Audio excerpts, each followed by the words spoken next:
and do not reflect the views of BronxNet or the program underwriters.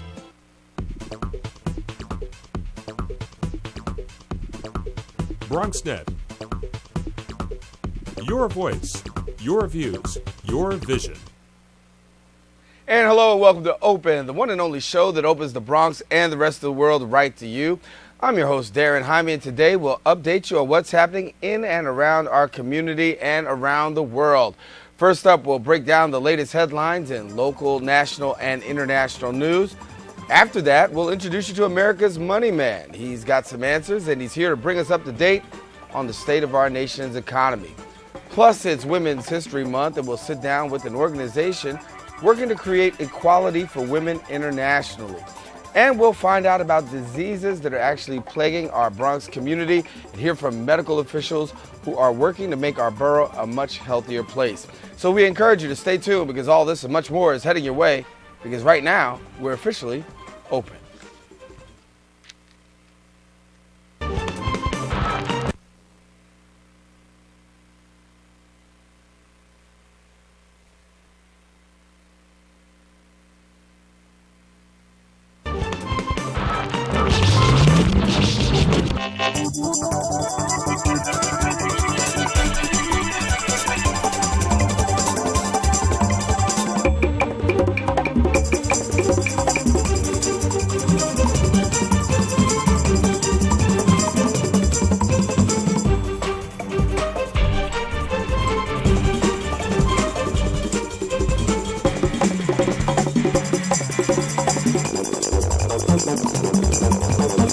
Bronxites, I'm your host, Darren Jaime. Today is Wednesday, March 6, 2013. Of course, you're watching Open, the only live and interactive program bringing the Bronx and New York straight to your TV set. We encourage you to stay connected with us by tweeting us at BronxNet TV. And of course, you can like us on our Facebook page and go to facebook.com, Open BronxNet Television. Well, kicking things off on a national front, in Washington, House Republicans unveiled a government spending bill this week that would keep federal agencies funded through September. While the bill does not eliminate the forced spending cuts, it does lessen the severity of the forced cuts towards the Pentagon and the Department of Veteran Affairs, allowing them to shift money for specific programs. House Democrats have expressed their concern that non-defense agencies will be hurt by this bill. And on the international front, polarizing president of Venezuela, Hugo Chavez, died yesterday at the age of 58 after a long battle with cancer. Chavez was a popular yet controversial leader, known for his movement of socialism in the 21st century and his lengthy speeches on topics ranging from preserving water to the evils of capitalism. In a statement issued by the White House, President Obama did offer his condolences to the people of Venezuela and expressed his interest in developing a constructive relationship with the Venezuelan government. And back here on the home front of the borough of the Bronx, after months of protesting Fresh Direct's move to the borough, groups of residents and local organizations took their fight to the courtroom this week. Lawyers representing South Bronx United stated that officials have used dated environmental impact analysis to assess Fresh Direct's move, and the lease for the proposed site has provisions that have been ignored. Now, there have been no reported settlement. However, Fresh Direct's CEO has stressed the company, stressed to the public that the company plans to create 1,000 jobs with the new move. Of course, we here at BronxNet will keep you updated on this. And those are the headlines. We are going to take a quick break, but when we come back, we'll hear from America's Money Answers Man. He'll be right with us in studio in just a few seconds.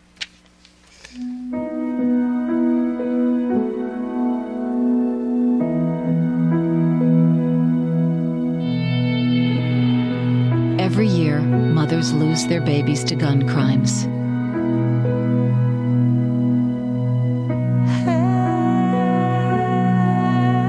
You'll always be your mother's baby.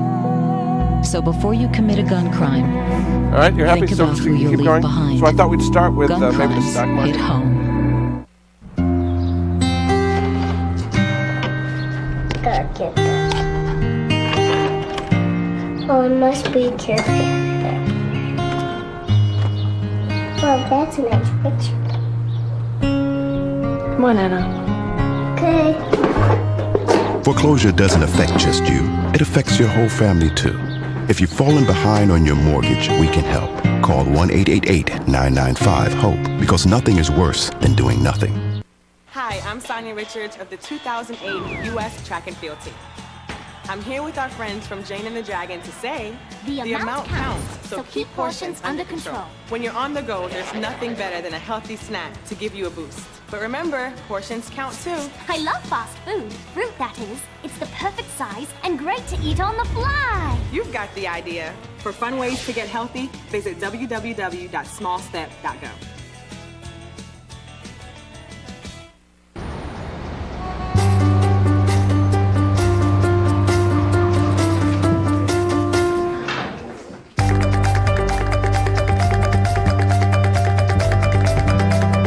Big dreams and good grades aren't enough to get into college. There are actual steps you need to take. Finding someone who can help is the first and most important. For the next steps, go to knowhowtogo.org.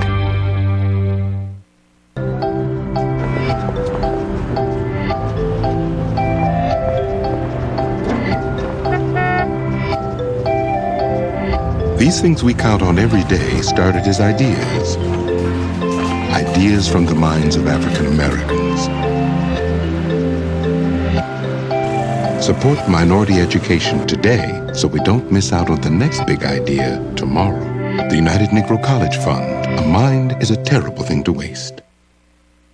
From the Dow Jones peaking to the budget sequester to American debt, there is never a shortage of financial stories that hit the news.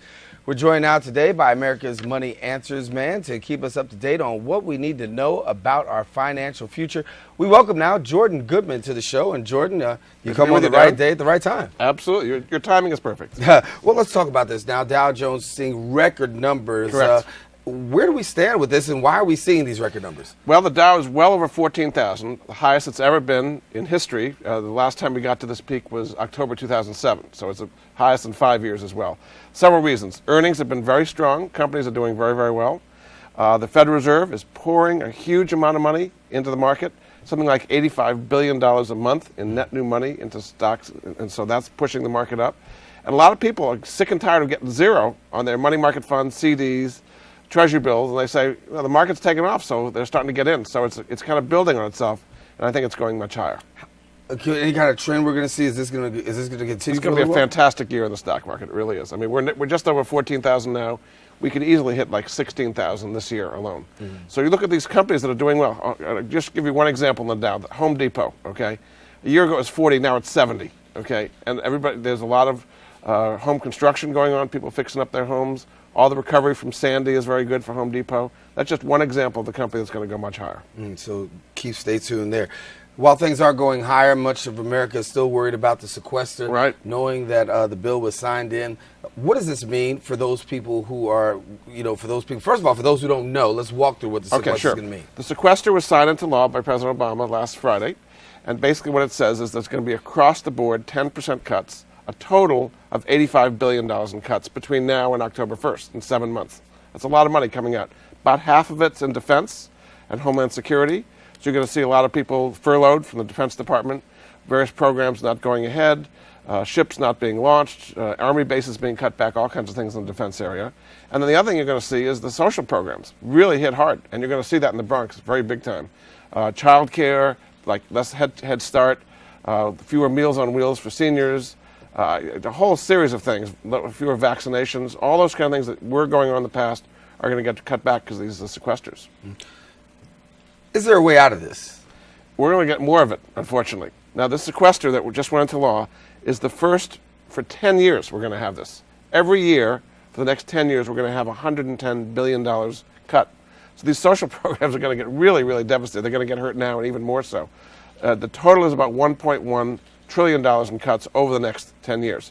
So right now we're hitting $85 billion. Come October 1st, it'll be another $110 billion. So no, there isn't a way out of it. We're just going to have more and more cuts, unfortunately. So we will see a lot of people affected by this. Right. Right now, we're not seeing many people right now, but the fallout has not really hit yet. It just got signed into law. You're going to start seeing the furloughs. About April 1st is when you're going to start seeing people getting furloughed. And there's a whole bunch of other areas it affects too. For example, fewer air traffic controllers are going to slow things down at the airports. There might be fewer food inspectors, USDA food inspectors. So Might be a little bit slower food getting into the supermarkets. All kinds of little things. I was talking to somebody in the weather area, for example, and they said they're not going to be doing as much maintenance on the weather satellites. So maybe we'll get not as good weather forecasts. I mean, there's all kinds of little things you don't think about. It's going to be very widespread effect. Long-term effects will still yet to be determined. Right. As we talk about the sequester, we talk about how America is trying to deal with that. The one thing that people are bracing themselves for is their financial future. Yeah. And there's a recent article, and I know we talked about it, where it talks about young people and debt. Why don't you give us a little What's light? interesting, the news is that young people are having less debt and older people are having more debt, which is not what you would normally think would be happening. But the reason, for example, 5 years ago, young people had on average $18,000 in debt, and now it's $15,000. And the same time period, older people, those over 35, had $18,000 debt, now it's $30,000 in debt. So they've gone up and the other ones have gone up. Young people are very cautious about taking on debt. They've seen what have happened to their parents in many cases. If they graduate from college and move back home, you're not getting a mortgage, right? So they might have student loan debt, which is a big thing, but they're being very cautious about taking on credit card debt. Meanwhile, the older people are taking on all kinds of expenses, and they don't have the income to cover it. They're seeing their expenses going up for health care, for taxes, for tuitions, for gas, for food. You know, their expenses are going up a lot, and their incomes in general are staying the same or going down a little bit. So that's why they're taking on more debt. If you're in that circumstance and you have a lot of debt, particularly credit card debt, I would go to a non-profit credit counseling place because they can get you a rate you can't possibly get, 6-7%. Instead of 25% or some ridiculous amount. Right. A website to help people there is CambridgeCredit.org. This is Cambridge Credit Counseling, national firm, help loads and loads of people to get you rates you can't possibly get anywhere. So that might help some people with some credit card debt out there. And usually around this time of year, that's the first thing people are talking about right now, coming off the holidays and things of that nature. Well, it seems as though, but it's the first quarter, really being able to pay down on their debt. That's right. What advice do we give people right now in terms of paying down on that debt? How do we approach that from the perspective of trying to get the debt down as quickly as possible? Well, you've got to look at your expenses and really see if you can get your expenses down in various ways. Get your income up if you possibly can in various ways. And something like this Cambridge I just mentioned. If you can complain all day you want to the credit card companies. They're not going to lower their rates in any significant way, particularly if you've got a lot of debt. They know you're stuck with them. So that's why a nonprofit credit group like this could help them. Again, CambridgeCredit.org can help those. And the other big area is student loans. I mean, we're seeing a huge amount of student loans, over $1 trillion in student loan debt right now. That is an enormous burden on an awful lot of people. So what you can do there is consolidate your student loans into one payment at a lower rate, typically about 3.4% is what you can get, and save yourself a ton of money. A website to help you there would be consolidatecollege.com. They look at all the different programs, federal, private, combine them into one, and save yourself some real money on student loans. People are taking out student loans today for 30 years, okay? So they come out of college without their first job yet, and it's like getting a mortgage. Right. $100,000, $200,000, some enormous amount. And then if they go to graduate school, another $200,000 on top of that. And we talk about this off camera. People think that, these student loans can go away, but No. the reality is you're stuck with them for life. For life, because with bankruptcy, you can get rid of all debts. You can get rid of mortgages, credit card debt, but there's two loans you can't get rid of: student loans, IRS debt. So people would love them to be wished away, but right now, you got it for life. So something like this, consolidatecollege.com, can help them at least consolidate it. And there's one other program that might be helpful to people, which is called the IBR program, or Income-Based Repayment Program. This started in 2009. If you work for a nonprofit group, if you work for the government, if you have your debt-to-income ratio is kind of way out of whack, after 10 years of paying on time for your student loans, no matter how much you owe, you can have the rest forgiven if you enter this IBR program. And that same place I mentioned, consolidatecollege.com, can help you figure that out. So that is some hope in the student loan area. Is there, I guess for most people, the biggest challenge is an access to resources. Where can people go about finding these resources? Because you named off a few, and that's real cool. But some Well, people I've got a website that's got a lot of resources. There you go. Moneyanswers.com. I'm the Money Answers man.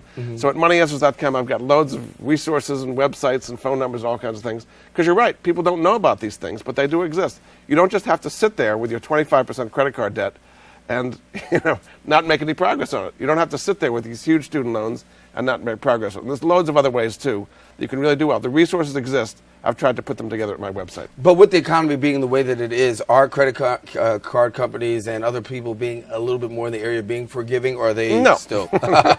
Nice idea, Darren, but it's not working that way. The credit card companies are having a great time, right? They're borrowing money from the Federal Reserve at 0, and then lending it to you for 25%. And they know they've got you over a barrel, why give you a break? So they're not giving you a break unless you work with a nonprofit agency like that, because they're dealing with, like Cambridge I mentioned, they have over 1 million people that they're doing it. So for them, they'll give them a break because it's a nonprofit group, that they will not give a break to you individually. So make sure that you check out some of these websites that are out there to actually help you out. Jordan Goodman has those websites at his website. And once again, moneyanswers.com. All righty. And so if you want to get some more information about breaking down your debt and really finding out how to get better financially in these tough times, we encourage you to go ahead and check Jordan out. Jordan, thank you so much. Thanks so much, Dan. Appreciate it. Very good. All righty. Well, we got to take a quick break, but guess what? Coming up after the break, we're going to hear from a group of empowering females around the world. Stay with us. We're coming right back. Hey, how's it going? Sir.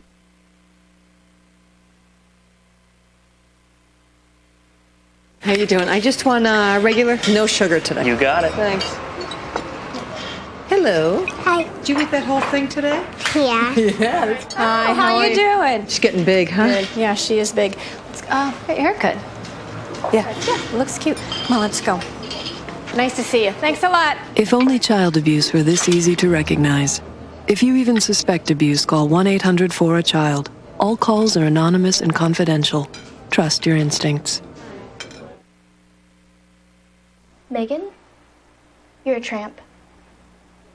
Ryan Fitch told me you guys made out. Everybody knows. He says you're the most desperate girl he knows, besides your mom. How many boyfriends does she have anyway?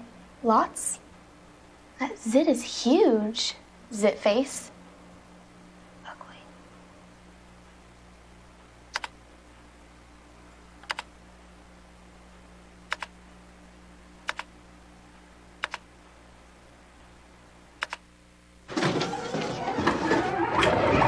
How you doing? Hi. Hi.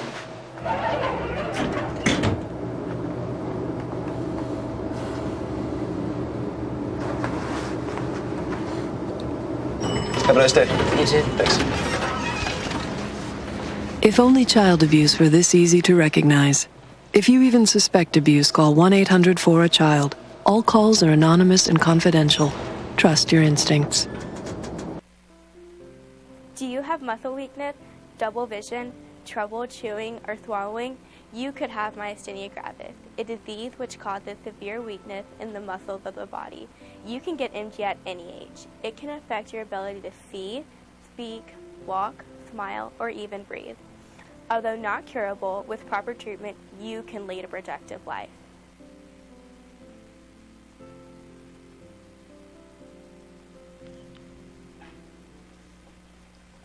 Back here on Open, Darren Jaime here with you. Remember, we are an interactive and live show, so we encourage you.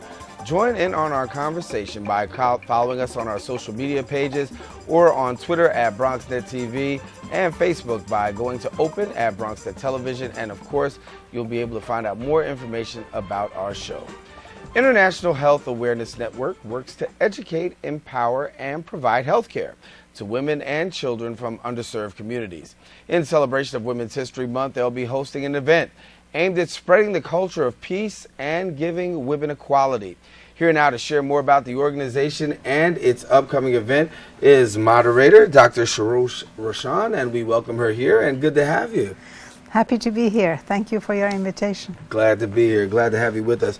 So share with us a little bit about your organization. The International Health Awareness Network was conceived at the 1985 End of the Decade Women Conference for Women in Nairobi, Kenya. I attended the conference along with many women from America, famous and powerful women of America. Betty Friedan, Bella Abzug, Noreen Reagan were amongst the American delegations. On the very first day of the conference, somebody fainted on the podium. And I was a medical doctor with the delegation. When they announced, "Is there a doctor in the house?" my delegation practically pushed me towards the podium. And I went. I didn't do very much, but in the stroke of good fortune, the patient recovered. So I became a well-known entity in Nairobi conference, which was attended by 12,000 women from all over the world. We visited a village outside of Nairobi. The village was governed by women. From farming to making clothing to school, everything was done with very powerful, monumentally able women. At the end of the meeting, they came to me and they asked me, "Why don't you help us?"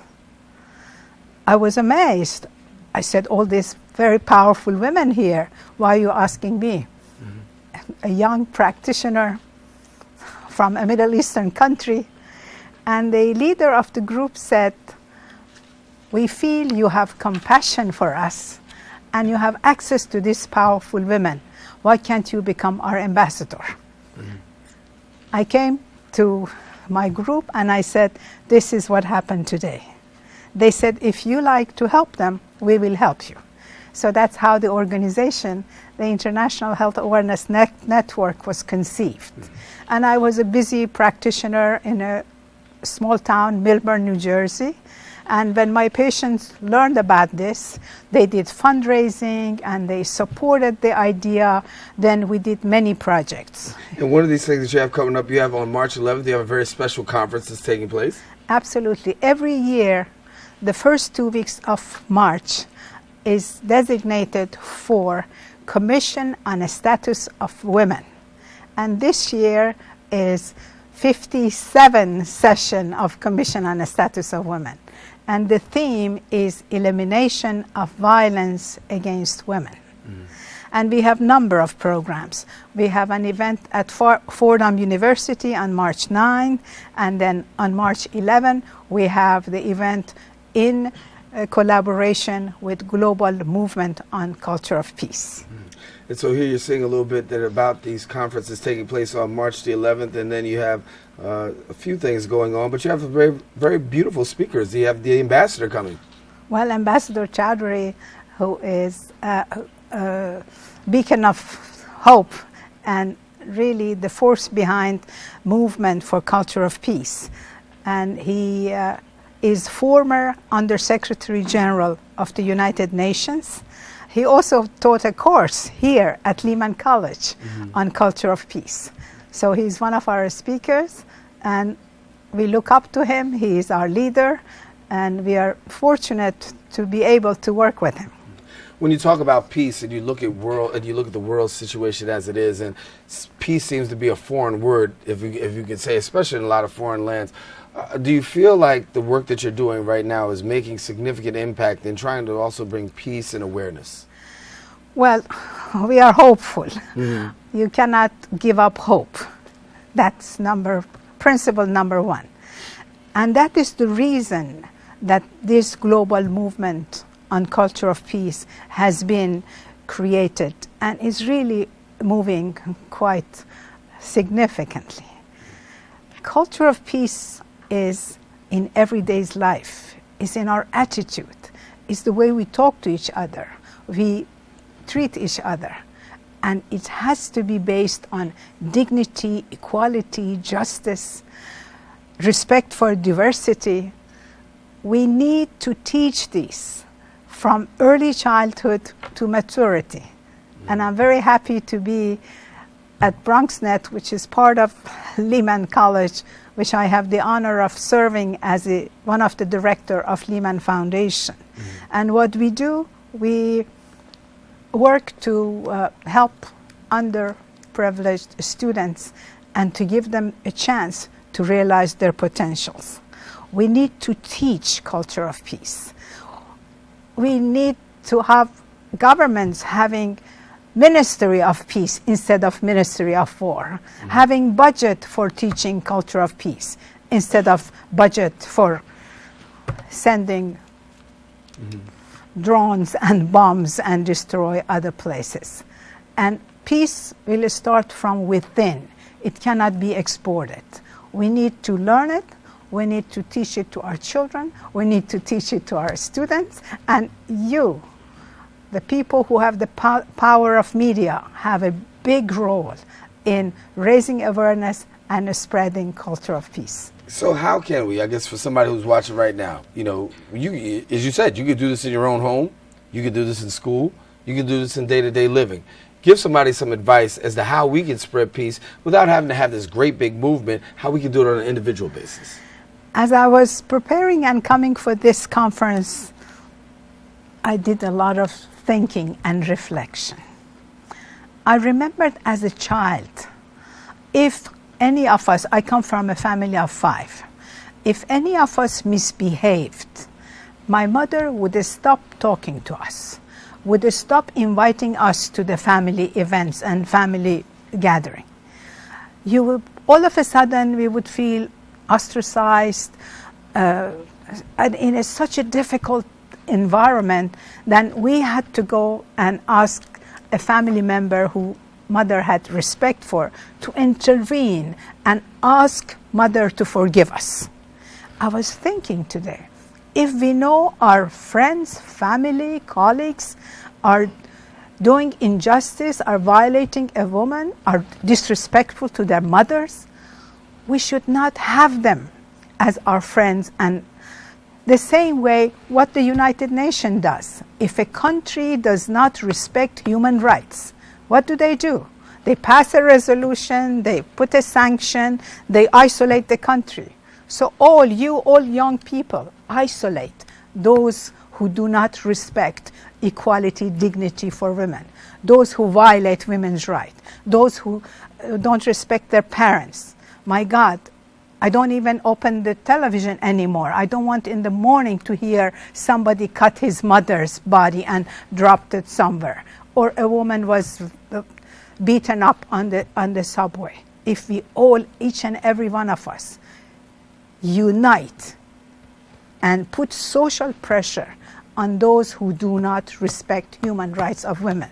As Hillary Clinton said, women's rights are human rights. Human rights are women's rights. Is this the focus of what we'll hear on the 11th? Yes, and more. We talk about violence against the older people, sex trafficking, organ trafficking, violence against women in prison, elder abuse, violence in refugees camp. In the number of conferences that we have, we try to cover all areas. And basically we want to teach our young people to become the ambassadors of peace and culture of peace and carry the message. So you talked about when you first started and you were out there in Nairobi, Kenya. Let's talk about this. Are you over there frequently? How do you go? How often do you go? Well, I've been fortunate. I have traveled to many African countries, many times to Kenya, many times to South Africa, Nairobi, Sudan, Ethiopia.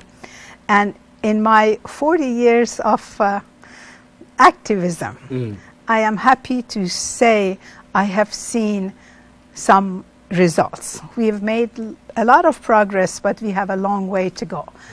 I give you one example. In 1970s, I was invited to go to Geneva on the subject of genital mutilation. And the reason I was invited, some important person got ill and could not go, so they invited me. I was a young person and had no experience dealing with big international community. In the conference, which was about hazards of genital mutilation for women, and it was at the ministerial level. I was the most junior person in that crowd, and I said, genital mutilation is harmful to women's health. One of the monumentally impressive gentlemen looked at me and said, "You didn't have it on you. How do you know?" I took a deep breath and I said, "I'm a medical doctor. I went to school 19 years. I didn't have heart surgery. I didn't have my stomach removed. I didn't have my gallbladder removed, but I know about those and I know the complication. I have treated patients who have had part of their genitalia removed just to make them chastised." After a moment of silence, the audience clapped for me. Then, some 30 years later, I was invited to Ethiopia. And I was invited to go to a wedding that the bridegroom had a plaque saying, "I am proud that my bride did not have mutilation, female circumcision." And just 2 years ago, I went to Sudan and celebrated a gathering of powerful women to teach the young women, to teach the older grandmothers and mother-in-laws the female child should not be mutilated. So this is a success story. That's right. Well, of my Dr. life. Rashan, keep you up the community activism. We thank you for coming and sharing with us here on Open. And, of course, keep us up to date. My pleasure. All righty. Thank you. Dr. Rashan here with us. Now, we do have to take a quick break, but when we return, we'll hear from a doctor that is actually making a difference in our community. Well, one is, back. I'm here. Okay, doc, no problem. Doctor is making a difference in the community. I want you to stay with us. We'll be right back right after this. We're going to make a switch right now. Just wait until we...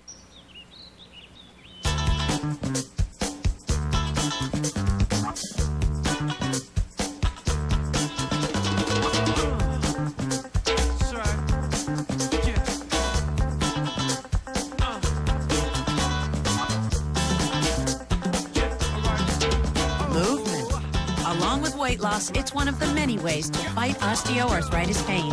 For more information on managing pain, go to fightarthritispain.org.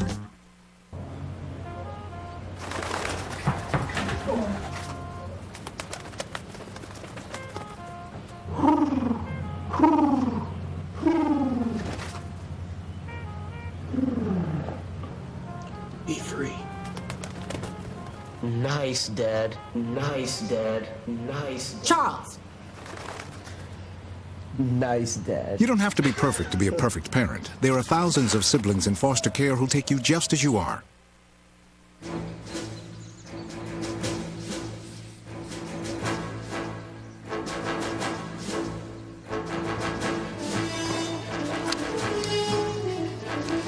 This is so cool, Dad.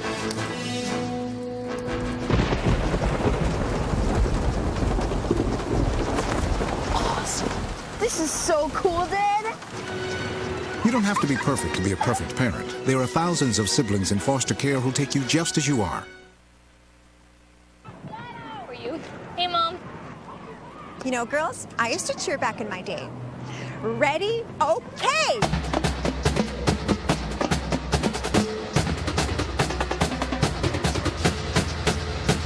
Go team! That was amazing.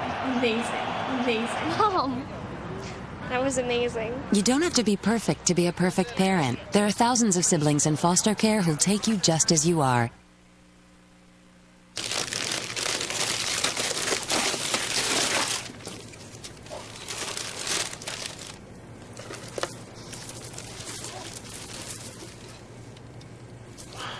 I remember how much you said you liked mine. Oh.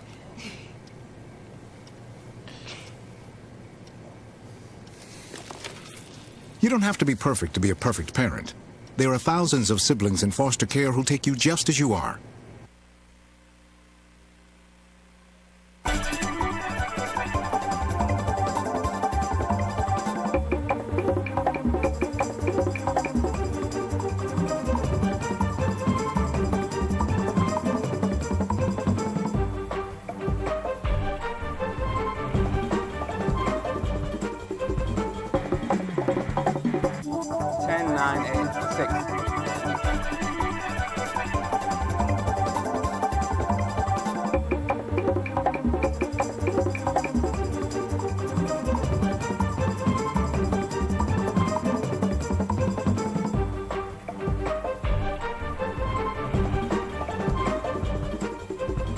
Chronic obstructive pulmonary disease, or COPD, causes severe breathing problems and takes a serious toll on day-to-day health. Statistics show that Bronxites experience COPD more acutely than the rest of the country. Here to share more about the disease and workshops provided by Montefiore is physician's assistant and manager of the chronic care program and respiratory department for Montefiore Care Management, Ms. Damaris Collado, and we welcome you to the show. And good to have you. So when we talk about COPD, let's give a little bit more of a definition as to what COPD is. Okay, so COPD is a lung disease that over time affects your breathing. It actually stands for chronic obstructive pulmonary disease, and there are two main types. One is chronic bronchitis and the other is emphysema. In chronic bronchitis, the airways or bronchioles become inflamed and damaged and produce more mucus than usual. Whereas in emphysema, the alveoli, also known as the air sacs, get damaged. This is where normally oxygen is transferred into the blood. Now these get damaged and it's harder to breathe.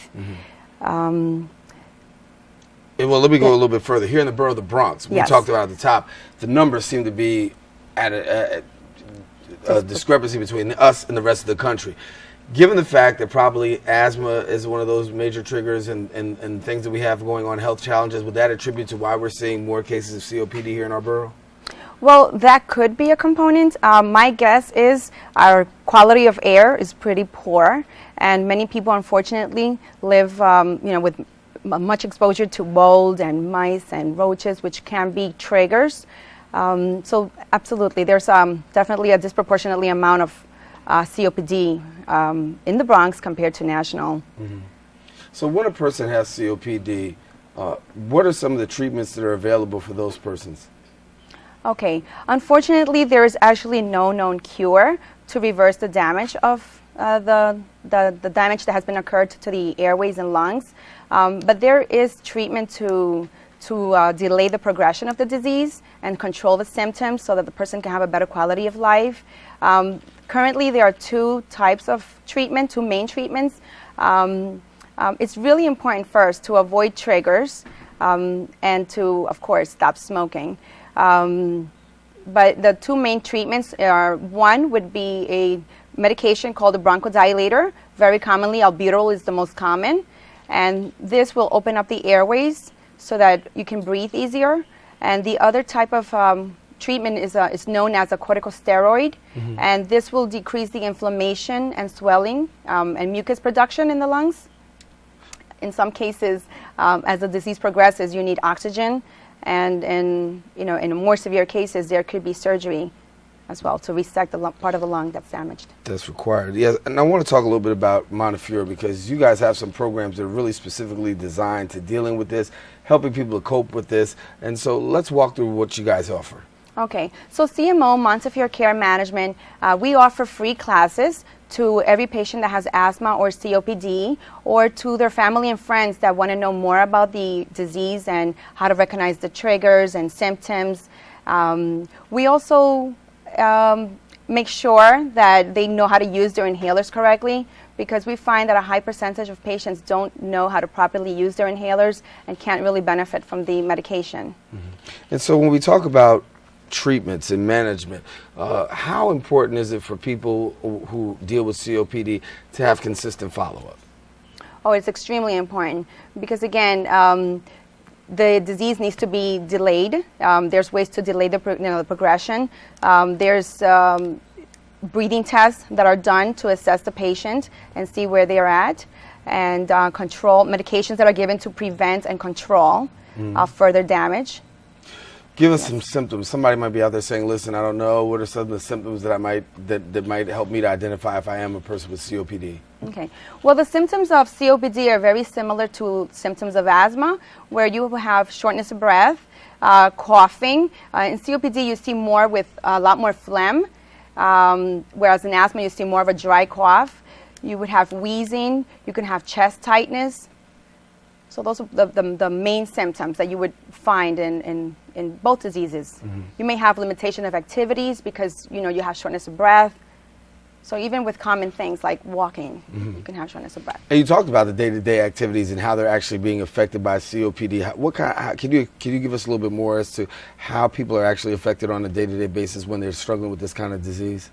Well, with COPD, it may become even difficult to just go up a flight of stairs. You're breathing, it takes so much more work to breathe that even just, pushing a cart in a supermarket can become very, a pretty hard task. And with the disease, we've talked about how it can be delayed, but there is no real cure. That's correct. There's no known cure to reverse the damage that's actually been done. And I must say that the most common cause of COPD is cigarette smoke. About 90% of the people that have COPD have history of tobacco use.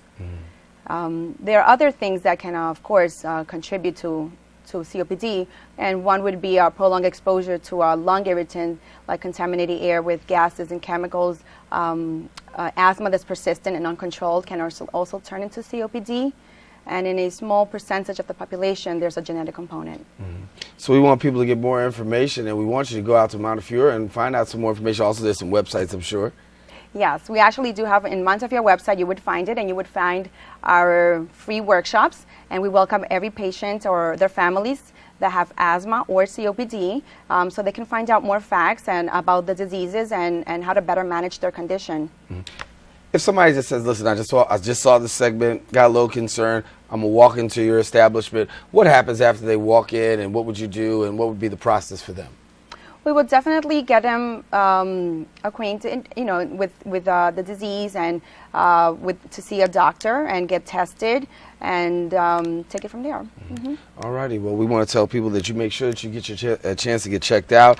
And the best way to do it, of course, I guess, is to see your local physician first. And then after that, if you have a place and a resource that you could be able to go. Montefiore's number is 1-800-MD-MONTE. And then also you can get more information on the website.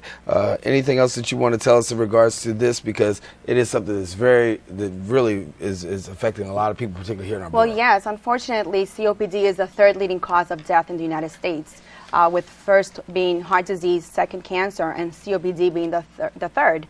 So it's a very prevalent disease, and it's very important to be able to get tested, get treatment to delay the progression, so you can have a better quality of life. All right, Doctor. Well, Physician's Assistant Damaris Collado, we thank you for coming and sharing with us here on Open. And we're going to take a quick break, and then when we return, we're going to learn more about keeping healthy. We want you to stay with us.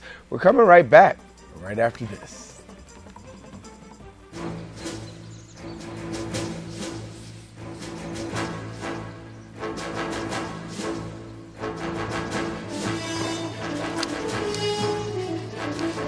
This is so cool, Dad.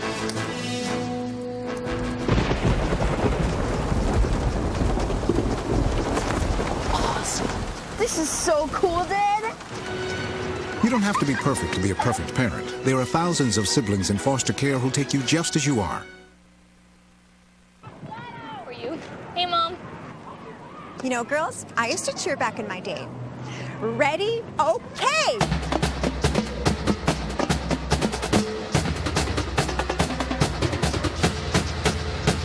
Go team! That was amazing. Mom, that was amazing. You don't have to be perfect to be a perfect parent. There are thousands of siblings in foster care who'll take you just as you are.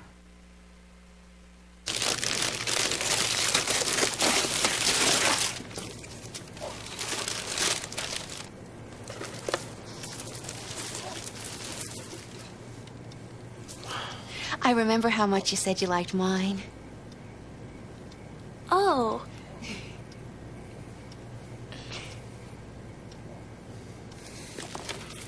You don't have to be perfect to be a perfect parent. There are thousands of siblings in foster care who'll take you just as you are. Hey, how's it going? Sir, are you okay? What? Oh, this? It's probably nothing. I'm sure it'll go away. Go away? But, sir, that can't be good. No, it's cool. Really. Do you want a napkin or something? Everything's fine. Thanks. You wouldn't ignore this. So why ignore the signs of a stroke? At the first warning signs, call 911 immediately. Because time lost is brain lost.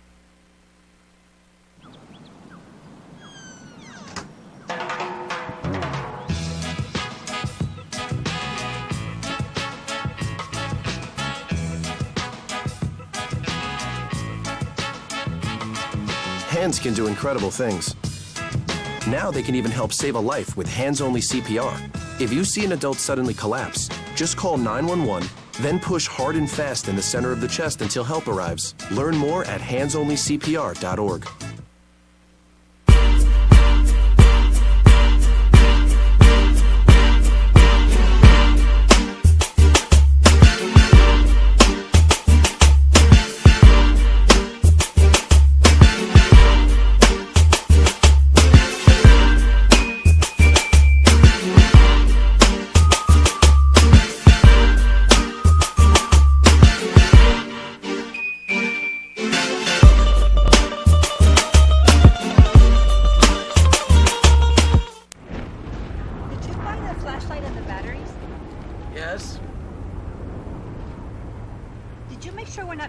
everything in the first aid kit?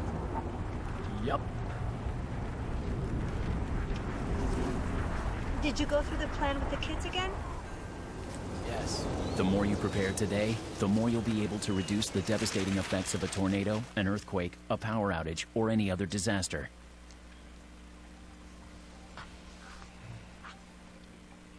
Nearly 26 million Americans live with diabetes, and another 79 million are at risk of developing it. In the Bronx, more than 1 in 10 adults live with this disease, which leads to life-threatening health complications.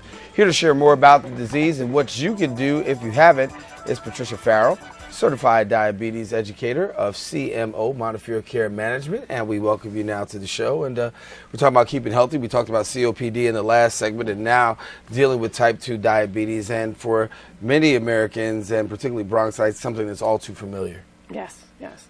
In the Bronx, we have a very high incidence of diabetes. Nationally, it's 8.3% of the population.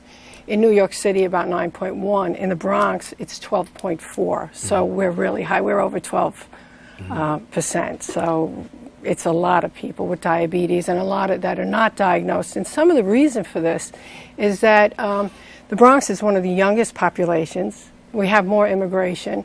And we also have diabetes affecting different ethnic and racial groups at a higher rate. And that's our black population, our Latinos, our Asian Americans, our Native Indian, our Native Hawaiians are all affected at a higher rate, and we have a higher population in the Bronx, Latinos being over 50%, black being over 35%. So it's definitely disproportionate, and that's why there's such a high incidence rate in the Bronx. How do you classify type 2 diabetes? Type 2 diabetes is, there's a genetic component to it, so there is some familiar history. Age, as you get older, you're going to have more chance. Gender, it's both genders, but there's higher incidence of cardiac disease, which we now consider diabetes a cardiac disease for men until women get past menopause, and then they're at a high risk for it also. And then also we're going to look at,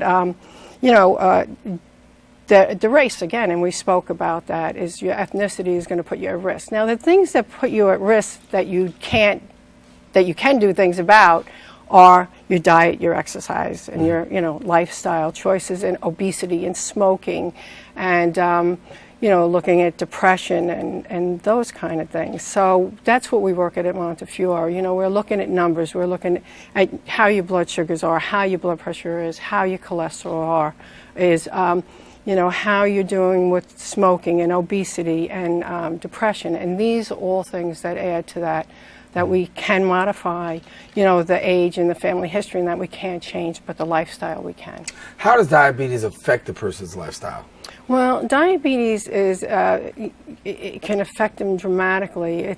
Diabetes is where you're not either making enough insulin or you're making too much insulin with diabetes too, and it's just not working right. So the insulin hits the cell, and it doesn't allow the cell to open up and let the glucose in. Glucose is the energy of life. You need glucose. All carbohydrates are broken down into glucose, and it goes into the cell in your muscles, and it gives you energy to function. If this doesn't happen, then of course you're going to start frequent urination, thirst, and this is some of the major symptoms that we'll have people present with is, I'm going to the bathroom all the time, I'm really thirsty, I have no energy, my vision is blurry, I'm dry and itchy, and and they have no idea what's going on.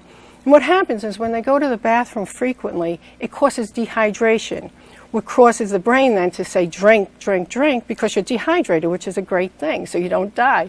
So you start to drink, but a lot of people can't quench their thirst with water, so they're drinking juices and sodas, and now the blood sugar is going higher and higher. So they feel lousy at the beginning, and then as the disease progresses, they got to monitor their blood sugar. They have to change their diet. They have to change their activity level. They have to take medications. And it's a progressive illness, so on day one of your disease, it's going to progress. So over 10 years, 20 years, you're going to be doing a lot more or taking a lot more medications down the line. So, and there's a lot of myths, so dispelling a lot of the myths that, insulin ruins your liver, your pancreas, or it causes diabetes. These are false, and we need to get out there and tell people, you really need to upfront treat this diabetes, otherwise you're going to have complications, and the complications are, eyes, They, can have little bleeds in the eyes where it starts to ruin the vision. The same thing with the kidneys, where they wind up on dialysis or just, compromised kidney function, where they can't take medications that are needed because their kidneys can't excrete it. Nerve damage in the fingers and the feet, which could progress throughout the body. And you're at increased risk for heart attack also. Walk me through some treatment options, because someone who might be suffering from type 2 or a family member that might be out there might not be so familiar with diabetes wonders about treatment options, where we talked about COPD not being necessarily something that's you can cure. This is something that can get some treatment for cure. Absolutely. What we do now is we used to start with diet and exercise, but we're more now starting with a medication treatment right up front, and that would be metformin, which is a beautiful drug. It's on the market a long time. It's generic. It's inexpensive. Has some side effects if you introduce it slowly and increase it at every week interval. It works beautiful, and it stops this insulin resistance, and it allows the cell to accept the insulin and let the glucose in, and that's what we want to happen. Beautiful medication. And if that doesn't work, we have a whole host of other ones. We have a lot of medications, and not like the old days. So we have a lot of things, but diet and exercise are extremely important. And just simple things like get rid of the soda, get rid of the juice, eat fruit instead, a couple of pieces of fruit a day. Start eating vegetables, a couple of vegetables. I tell my patients low fat, high fiber, green is great, green foods, brown is better, go with the whole grains, that kind of stuff. Get up, 30 minutes of activity a day. I don't care what you do, get up and walk. Everybody can walk, except of course the ones that can't walk. Stretch, do stretching. Even people with heart conditions can start slow exercise routines. They may have to ask their cardiologist, how much can they do up front, but starting with 5-10 minutes a day and progressing to 30 minutes a day. Heart health is 30 minutes, 5 days a week. Unfortunately, I say you breathe 7 days a week, so I want 30 minutes, 7 days a week. And most of my patients get. You offer workshops actually to assist We people. absolutely do, and we have workshops in English and Spanish, and we would love the community to come, because Montefiore has one goal. It's good quality care, and we want to have a really healthy population. That's our goal, and so we're looking to make people healthier. Improving the quality of life of people with type 2 diabetes is what we're talking about, and also bringing an awareness to type 2 diabetes. Now, if a person has it, and what are some of the complications that can occur with type 2 diabetes if people are not being consistent in following medical advice? Well, like I said, with the eyes, the kidneys, nerves, and increased risk of heart attack. Now, the thing is, if you control your diabetes up front, we have significant, research done on this, that your outcome later on of these complications can be delayed or even prevented. But what happens is a lot of people don't feel sick, or they don't feel anything. So they say, well, I don't need to take that pill, or I don't need to go for a walk today. I don't need to, not eat that fried food. And they go ahead and do it, and they don't have good control up front. And the best way of preventing things is having control when you're really diagnosed, not 20, 30 years later. Not to say that we don't want you having control at any time you get it, but having it up front is extremely important in preventing any kind of complications. What are some of the most common questions you get when people come through your doors and they're dealing with this? Can you cure it? And no, you can't. Once you're diagnosed with type 2 diabetes, you have it for life. The only time I've seen it go away is, of course, if it's induced by another medication like a steroid, and that's then not really type 2, it's steroid-induced diabetes. Or if somebody has a really significant weight loss, and we tell people lose about 5% of your weight, and it'll have a dramatic change on all of your sugar numbers, your cholesterol numbers, and blood pressure numbers. So weight reduction, even at a -5%, is really important. And then they say, how do you lose weight? Which is one of the hardest things. And you have to decrease the calories. You have to use portion control. Breakfast, lunch, and dinner, 2 snacks a day. Cut back the portions.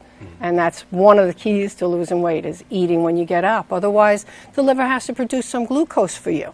And if people get up and they test their blood sugar, and they don't eat, 2 hours later the blood sugar is a little higher because the body's manufactured it on its own. So, with every disease, there's a sense of having some misconceptions out there. What are some of the most familiar misconceptions people have when it comes to type 2? That they can never eat carbohydrates again. Yes, you can eat carbohydrates. We hope you eat good carbohydrates versus crummy carbohydrates, and that would be like eating whole wheat bread instead of having a piece of pound cake, you know, or white bread. So eating good carbohydrates is important. So yes, you can eat carbohydrates. It's to eat a very heart-healthy diet is what we're looking for. The other thing is a lot of people think that the medications damage their kidneys and their eyes, and the medications do not damage the kidneys or eyes. The high blood sugar and the high blood pressure and the high cholesterol also, they damage the kidneys and the eyes. And so there's like a real misconception of that kind of stuff, is that the medication is going to mess me up, not, you know, taking care of myself, and taking them is going to be the better way around it. And another thing is a lot of people associate like insulin with amputations or losing vision. And, you know, many people, probably near half of my patients, will progress, even though they have type 2, which is not insulin-dependent diabetes, will progress to insulin. But what happens is a lot of times is all else has failed, and now they're on insulin, and they've already have complications because they didn't have control for 20 years. And that's why the complications are occurring, not because they started the insulin. So pretty much well understood here. Now give me this before we go. If somebody wants to find out more information, what do they do? Well, they could contact our workshops and come to them, and our workshops are interactive. So we, you know, any question you come in with, we will answer. We use a conversation map, so we follow a format, but we do answer all questions, and we do make it interactive. We want people to bring their experience, to share what they're doing, and this is how we learn more, which is very important, that we learn what the community is doing. We have all cultures that are teaching the classes, so we do it in Spanish, we do it in English. We have African American, we have Hispanic nurses. We have one of the richest programs as far as diabetic educators. So, and then if you don't have a doctor, we can steer you towards one. If you do have a doctor, we can help you to, you know, write down questions and get goal setting done on how you want to go forward and what you need to ask your doctor. And these workshops are ongoing? Ongoing. We do them 9 months a year. We're off on July, August, and December, but every other month we do it. All right. Okay. Well, thank you so much for coming and sharing with us. Okay. Thank you so much. All righty. We want you to get aware of this. Thank you. It's a pleasure having you. And it's definitely something that you need to get aware in terms of type 2 diabetes. If you want to find more awareness in regards to that, all you've got to do is go to the website that was listed at the bottom of the screen, and you'll definitely find out what you need to know. Now, before we close the show, I would like to announce that on March the 9th, the founder of Bronx River, Sankofa Morgan Powell, will be leading an interactive park tour for people of all ages. Now, the tour begins at 11 a.m. and it is leaving from Zimmerman's Playground. Now, if you want more information, all you got to do is visit bronxriver.org, and you'll be able to find out more about what is taking place. The Bronx River Rambles, the Bronx Park Living Library Walk, as we said, Saturday, March the 9th, 2013. At 11 a.m. Well, it's been a pleasure coming into your homes. Unfortunately, that's all the time we have for today's show. And we want to thank our guests for joining us, but most of all, we want to thank you, the viewer, for tuning in. Now, you can tune in tonight if you missed any portion of the show. We recablecast at 10 p.m. Open on BronxNet's channel 67. If you have Verizon Fios, don't worry. All you got to do is click on to channel 33. And if you don't have either or, guess what? Get to the World Wide Web. Hit us up, www.bronxnet.org, and you can just click on there and find out more information. Have a great week, and don't forget to keep your heart, your mind, and most of all, this